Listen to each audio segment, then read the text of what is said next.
जैसा माननीय नीरज जी ने कहा, शिक्षा के बगैर किसी भी प्रकार का विकास और प्रगति संभव ही नहीं है। उन्होंने डॉक्टर अंबेडकर को कोट किया, बिल्कुल सही है। जो डॉक्टर साहब ने कहा, हमारे दूसरे मनीषियों ने कहा है, और चूंकि इसमें आपने रोजगार पहले लिखा है, तो ये भी हमारे दिमाग में क्लियर होना चाहिए कि हमारी जो सांस्कृतिक विरासत है उसमें ये शिक्षा का महत्वपूर्ण लक्ष्य बताया गया है। अर्थ करी चा विद्या। विद्या ऐसी होनी चाहिए जो हमारे अंदर ये क्षमता पैदा कर सके कि हम एक सम्मानजनक तरीके से अपना जीवन यापन कर सकें। वो बहुत महत्वपूर्ण लक्ष्य है और उसके लिए निश्चित तौर पे सबसे बड़ी जिम्मेदारी सरकार के ऊपर आती है, राज्य सरकार, केंद्र सरकार और उससे नीचे भी जो जिनके पास विधायी शक्ति है कि वो उस प्रकार की शिक्षा दें और ऐसे अवसर प्रदान करें जहाँ पे शिक्षार्थी अपने, जो मैंने पहले शब्द प्रयोग किए, सम्मानजनक तरीके से अपना जीवन यापन कर सकें और पूरी दुनिया में शिक्षा को सशक्तिकरण के माध्यम के रूप में देखा जाता है। लेकिन भारत में सशक्तिकरण बहुत महत्वपूर्ण है। शिक्षा के बगैर संभव नहीं है, ना व्यक्तिगत तौर पे, ना समाज के, राष्ट्र के तौर पे। लेकिन भारत में विद्या को सशक्तिकरण के साथ साथ मुक्ति के माध्यम के तौर पे भी देखा गया। सा विद्या या विमुक्तये, बल्कि भारतीय मानस में अगर कोई सबसे बड़ा आदर्श और लक्ष्य है तो वो मुक्ति प्राप्त करना है। यहाँ मुक्ति से उद्देश्य क्या है? इसलिए कि ये मत समझिएगा कि मुक्ति की जब बात होती है हमारी विरासत में तो वो केवल मरने के बाद की मुक्ति। ये जीवन भी जीने का तरीका वो होना चाहिए। लक्ष्य ये है जहाँ मुक्त भाव के साथ जीवन जिया जा सके। इहेवा तैर्जिता सर्गो येषां साम्ये स्थितं मना निर्दोषम ही समम ब्रह्मा तस्मात् ब्रह्मणि ते स्थिता। बिल्कुल स्पष्ट कर दिया भगवद गीता भगवान कृष्ण कि ये जब हम मोक्ष की और मुक्ति की बात करते हैं तो वो केवल मरने के बाद की बात नहीं है। ये जीवन जीने की कला होनी चाहिए कि जो हम मुक्त भाव से जी सकें। मुक्त भाव कैसे बन का ना, यह बात तैर्जिता सर्व। इसी जीवन में मुक्ति प्राप्त की जा, जिंदा रहते हुए मुक्ति प्राप्त की जा सकती है। कैसे? निर्दोषम ही समम ब्रह्मा। ब्रह्मा जो जिस तरह ब्रह्मा निर्दोष है उसी तस्मात् ब्रह्मणि ते स्थिता। अगर वो समदृष्टि पैदा हो जाए, सूरज निकलता है सुबह को, उसको भी ऊर्जा देता है जो सूरज की पूजा करता है, पानी चढ़ाता है, और उसको भी उतनी ही ऊर्जा देता है जो सूरज की कोई पूजा नहीं करता, पानी नहीं चढ़ा। इसलिए कि ब्रह्मा तो निर्दोष है, तो उसकी पैदा की हुई चीज। तो यहाँ क्या कहा जा रहा है, अगर जीवन में संस्कार वैसे बन जाएं तो इसी जीवन में मुक्ति का भाव आ जाएगा। मुक्ति का भाव मतलब, और मैं इसको इलस्ट्रेट कर रहा हूं, हम सब किसी परिवार में पैदा होते हैं, किसी जाति में पैदा होते हैं, किसी संप्रदाय में पैदा होते हैं, किसी समूह का हिस्सा होते हैं। हमारा बुनियादी प्यार, स्नेह, वफादारी कहाँ से शुरू होती है? सबसे पहले माँ के लिए, उसके बाद बाप, परिवार, फिर जो मैंने और नाम लिए, जाति, संप्रदाय। इस स्थिति में हम, ये हमारी प्राकृतिक स्थिति है। शिक्षा माध्यम है संस्कृति का। तो जब हम उस प्राकृतिक स्थिति से निकल के हमारा एक सांस्कृतिक अस्तित्व बनता है, तो उस स्थिति में क्या कहा है हमारे यहाँ का, तद्वितीय जन्मा। जिस तरह माँ के पेट से हम पैदा होते हैं, उसी तरह हम शिक्षा के गर्भ से पैदा होते हैं और दूसरा जन्म लेते हैं। अब दूसरे जन्म का मतलब क्या? अगर हम अभी भी हमारे अंदर सारा फोकस, सारा ध्यान केवल अपने स्वार्थ पे है, अपने परिवार पे है, अपनी जाति पर है, अपने संप्रदाय पे है, तो भारतीय सांस्कृतिक विरासत ये मानती है कि शिक्षा ने हमें कुछ भी नहीं दिया। शिक्षा प्राप्त करने का मतलब क्या है कि अब हमारे प्यार का, स्नेह का विस्तार होना चाहिए, हमारी वफादारी का विस्तार होना चाहिए। एक प्रोसेस है, नेचुरल, प्राकृतिक प्रक्रिया। कहा गया, सो कामा यता बहु श्याम प्रजा ये थी। और जब आदि काल में परमात्म तत्व ने ये कामना की कि मैं अपने प्रजा को पैदा करने के लिए बहुरूप हो जाऊं। शिक्षा का मतलब है अपने अंदर वो योग्यता और क्षमता पैदा करना जहां मेरे अंदर ये समझ आ जाए कि हम में से जो कोई भी है ये परमात्मा का ही एक रूप है। सो कामा यथा बहु श्याम प्रजा ये थी। अब शिक्षा के पहले ये चेतना मेरे अंदर पैदा नहीं हो सकती। शिक्षा के माध्यम से ये चेतना पैदा होती है कि जो आत्मा के रूप में परमात्मा मेरे अंदर निवास करता है, वही परमात्मा हर किसी के अंदर निवास करता है। अगर मोबाइल फोन से बात करते हुए किसी दूसरे से मैं उन तरंगों को नहीं देख पा रहा हूं जिन तरंगों पर मैं जो बोल रहा हूं, साउंड को क्या कहेंगे, आवाज, ध्वनि, जिन तरंगों पर यात्रा कर रही है, अगर मैं उसे नहीं देख पा रहा हूं तो मैं आत्मा के जो तार जुड़े हुए हैं एक दूसरे से, उसे भी मैं इन आंखों से नहीं देख सकता।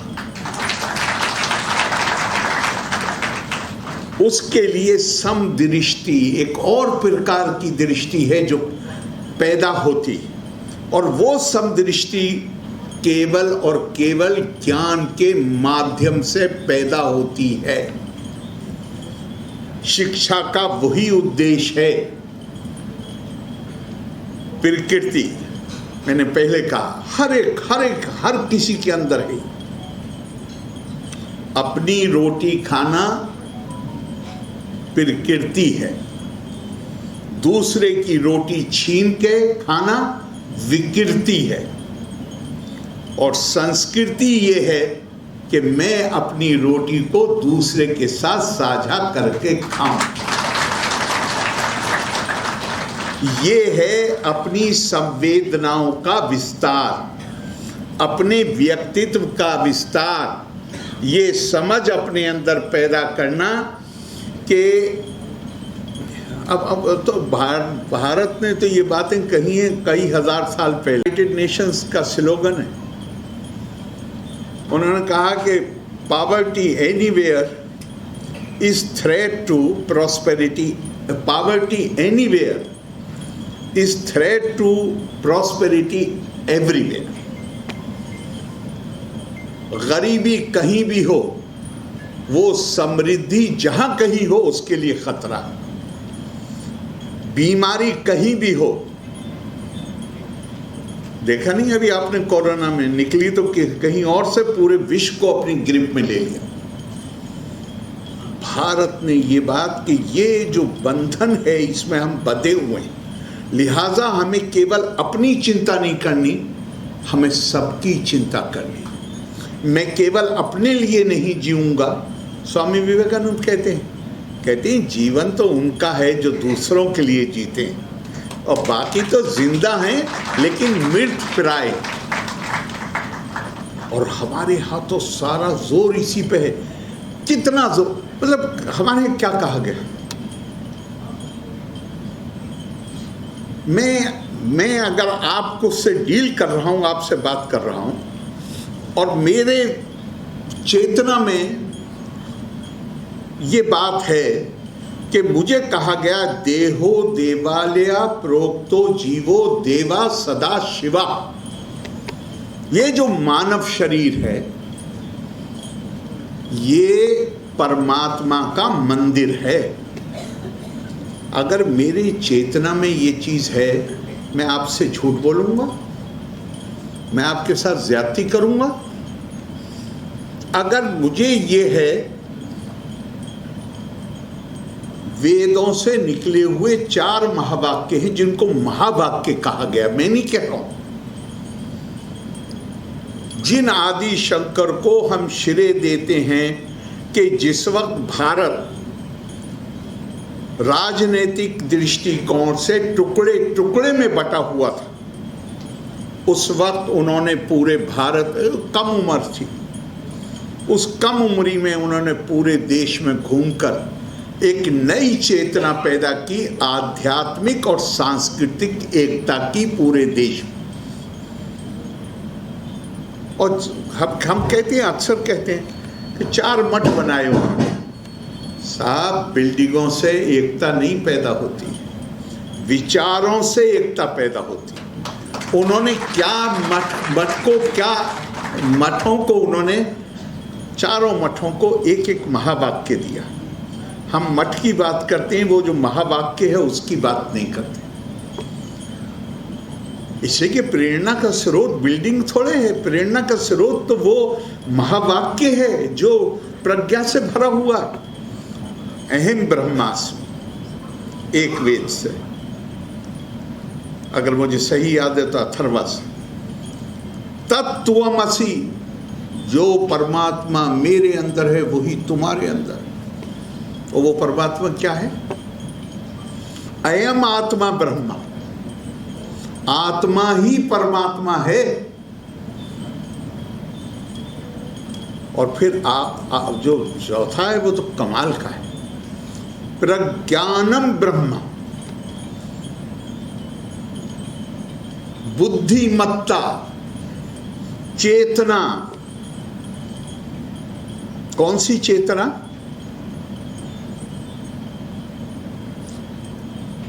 कहा वही ब्रह्मा है, वो ज्ञान, हम उसे दूसरे शब्दों में ज्ञान भी कह सकते हैं, लेकिन ज्ञान का विकसित रूप,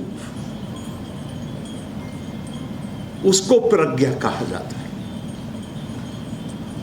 जहां पे वो समदृष्टि पैदा हो जाए, समभाव पैदा हो जाए, कहा वही ब्रह्मा है।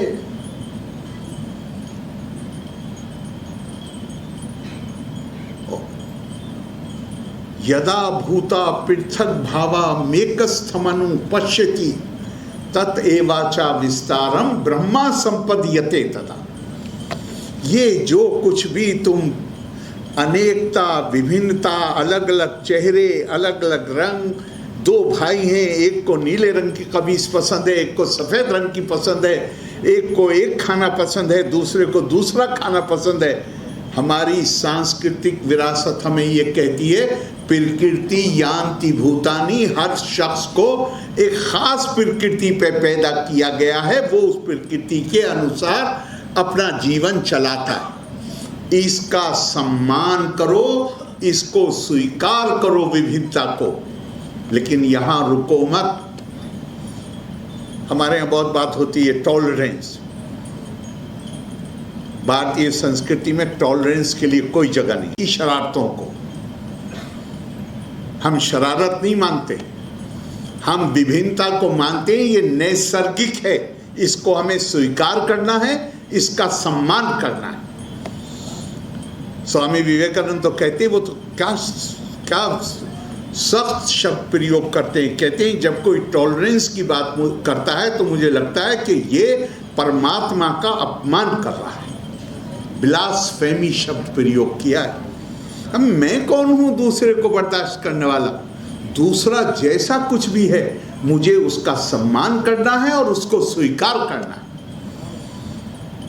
लेकिन यहां रुकना नहीं है। इस स्वीकार्यता और सम्मान के साथ अपने अंदर ये योग्यता पैदा करनी है। हम कौन से संस्कार, ये मैं किस परिप्रेक्ष्य में कह रहा हूं? आप कह रहे हैं संस्कार भी और रोजगार भी। हम क्या संस्कार देना चाहते हैं? तो अपने अंदर ये योग्यता पैदा करनी। संस्कार वहां से आएंगे जहां हम सामने से नजर आने वाली विभिन्नताओं के पीछे छुपी हुई एक आत्मा को देख सके। अगर हम एकात्मता को देख लेंगे तो फिर जब आप कुछ अच्छा करेंगे किसी दूसरे के लिए तो आपके मन में यह अभिमान नहीं आएगा कि आप दूसरे के लिए कर रहे हैं। हम कहेंगे मैं अपने लिए कर रहा हूं, what ever goes around comes around. पीड़ा दे के देखिए दूसरे को। तो भारतीय सांस्कृतिक विरासत, गंधारी ने भगवान कृष्ण से कहा मेरे 100 बेटे थे कृष्ण, एक तो छोड़ दिया होता, मैं निसंतान होके तो नहीं मरती। तो भगवान कृष्ण जी ने अवतार मानते हैं, वो क्या जवाब देते? मैं कौन हूं मारने वाला? मतलब मेरी ये ताकत ही नहीं कि मैं मार सकूं। तुम्हें याद नहीं है गंधारी, जब तुम छोटी बच्ची थी, छोटी बच्ची मतलब अभी जिम्मेदार, आप किसी को जिम्मेदार पूरी तरह नहीं ठहरा सकते उसके कामों के लिए। जब तुम छोटी बच्ची थी, तुम्हें खाना पकाने का शौक था, तुम पाकशाला में चली जाती थी और एक दिन तुमने गर्म पानी जमीन पे डाल दिया जिससे एक छिद्र था जिसके अंदर एक कीड़े के 100 अंडे थे और वो 100 अंडे नष्ट हो गए। गंधारी कहती है मुझे तो नहीं पता, लेकिन तुम्हारे ही अनुसार मैं छोटी बच्ची थी, मैंने जानबूझ के तो नहीं किया था। तो भगवान कृष्ण कहते हैं कर्मों का फल तो जानबूझ के करो या बगैर जाने करो, इंसान को झेलना ही पड़ेगा। ये चेतना में मेरे ये बात बैठ जाए, मैं इस संदेश को आत्मसात कर लूं, फिर ये संभव होगा कि इंसान तो छोड़िए, मैं किसी जानवर को भी पीड़ा पहुंचाने की हिम्मत कर सकूं। संस्कार ये है। ये संस्कार कहाँ से मिलेंगे? मुझे कोई गलतफहमी नहीं कि ये संस्कार आप शिक्षण संस्थाएं, इसमें शिक्षण संस्थाएं सहायक हो सकती हैं, लेकिन ये संस्कार सबसे पहले मिलेंगे मां की पाठशाला से, बाप के आचरण से। हमारे परिवार से, हमारे इर्द गिर्द जो कुछ होता पहली। दूसरा, ज्ञान जितना अर्जित करते जाइए, इस चेतना को पैदा करने के उद्देश्य से। और एक और बात कही गई है हमारे, ये भी गलतफहमी में मत रहिएगा कि केवल किताबें पढ़ने से ये हो सकता है। साक्षरो विपरीतत्वे राक्षसो भवति ध्रुवम। कितना ही भी पढ़ लिख जाइए, अगर वो बुनियादी संस्कार मौजूद नहीं है, बुनियादी चेतना मौजूद नहीं है कि सब लोग मेरा ही विस्तार हैं, मैं और आप डिस्कनेक्ट नहीं हैं, हम देख नहीं पाते हैं उस कनेक्शन को। जिस दिन समदृष्टि पैदा कर लेंगे तो देख भी पाएंगे हम किस तरह एक दूसरे से जुड़े हुए हैं। और हम जुड़े हुए हैं, ये बात हम स्वीकार कर लेंगे तो साहब, उंगली में पीन चुभ जाए ना तो इस हाथ को भी उतनी ही तकलीफ होती है, पूरे शरीर को उतनी तकलीफ होती है। यूनाइटेड नेशंस की बिल्डिंग पे 6 लाइनें लिखी हुई हैं शेख सादी। आदम आज़ाए यक दीगरन के दर आफरीनश ज़यक गोहरन चूज़वे बदरदा वरद रोज़गार दीगर उज़ूहारा नमानत करार तू गर मेहनते दीगरां बेगमी निशायत के नामत नहंदा। ये जो पूरी बनी आदम, होल ऑफ मैनकाइंड, जैसे हम कहते हैं ना वसुदेव कुटुंबकम, वो एक मानवीय शरीर की तरह हैं। ये संभव नहीं है कि शरीर के एक अंग में पीड़ा हो और बाकी पूरा शरीर उस पीड़ा को महसूस न करे। और अगर तू गर मेहनते दीगरा बेगमी, अगर तुम्हारे दिल में अनुकंपा का, करुणा का भाव नहीं जागता है दूसरे को तकलीफ में देख के, तो फिर तुम्हें अपने आप को मानव कहलाने का अधिकार नहीं है।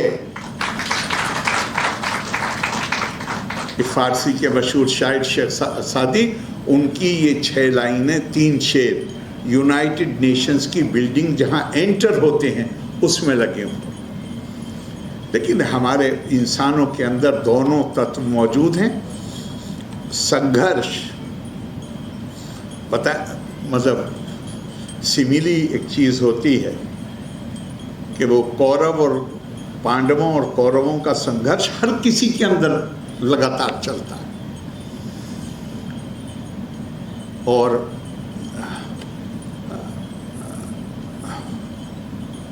मुझे ये अब कौरव पांडव पे मुझे एक बात याद आ गई, मैंने लंबा बोल लिया है लेकिन मैं वो बड़ी मज़ेदार का, जानामि धर्मम नचा में प्रवृत्ति, जानामि अधर्मम नाचा में निवृत्ति, केनापि देवेन हृदय स्थितेन यथा नियुक्तोस्मि तथा करो। दुर्योधन कह रहे हैं भगवान कृष्ण से कि गलतफहमी में मत रहिए कि मुझे पता नहीं है कि धर्म क्या है, लेकिन मैं उसकी तरफ मेरी रुचि नहीं बनती। मैं ये भी जानता हूँ अधर्म क्या है, पर उससे मेरा छुटकारा नहीं होता। कोई देव है जो मेरे अंदर बैठा हुआ है और वो जैसा मेरे लिए नियुक्त करता है, तय करता है, मैं वैसा करता हूं। हर किसी के अंदर वो है। वो क्या है? हमारी स्वार्थ की इच्छाएं।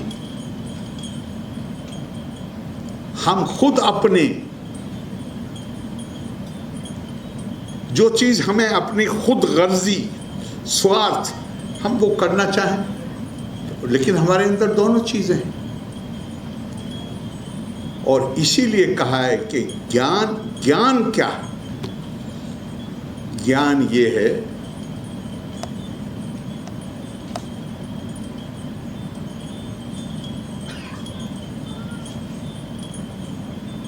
सत्ता कर्मणि अविद्वांसा यथा कुर्वन्ति भारत। कुर्यात विद्वान तथा आसक्ता चिकीर्षु लोका संग्रहम। मैं अपने इच्छाओं की पूर्ति के लिए, अपनी ख्वाहिशों को पूरा करने के लिए मेरे पास गाड़ी होनी चाहिए, बढ़िया मकान होना चाहिए, दूसरे भौतिक सुख साधन होना चाहिए, पूरे जोर से मेहनत करता हूँ। बिल्कुल स्वाभाविक है, इसमें कोई बुरी बात नहीं है। लेकिन भगवान कृष्ण कहते हैं कि ये आदमी बहुत मेहनत कर रहा है, लूट नहीं कर रहा, चोरी नहीं कर रहा, लेकिन ये प्रेरित हो रहा है अपने स्वार्थ की भावना से। और जो ज्ञानी है वो काहे से प्रेरणा प्राप्त करता है? चिकीर्षु लोका संग्रह, desiring good of the Mankind, desiring good of the world, लोका संग्रहम।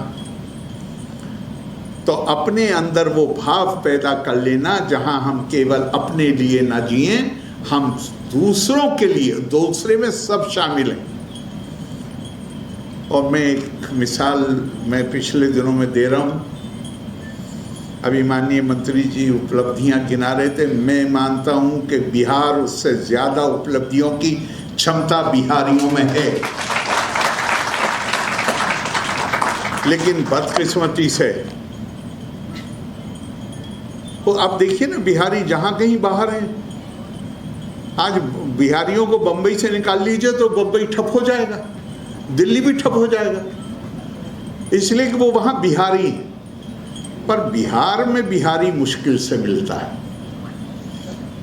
यहां पे हमारी जो बुनियादी वफादारियां हैं, जो ज्ञान अर्जन से पहले की हैं, हम इस परिवार के हैं, हम इस जाति के हैं, हम इस बिरादरी के हैं, हम इस संप्रदाय, अरे भाई उससे ऊपर उठिए ना।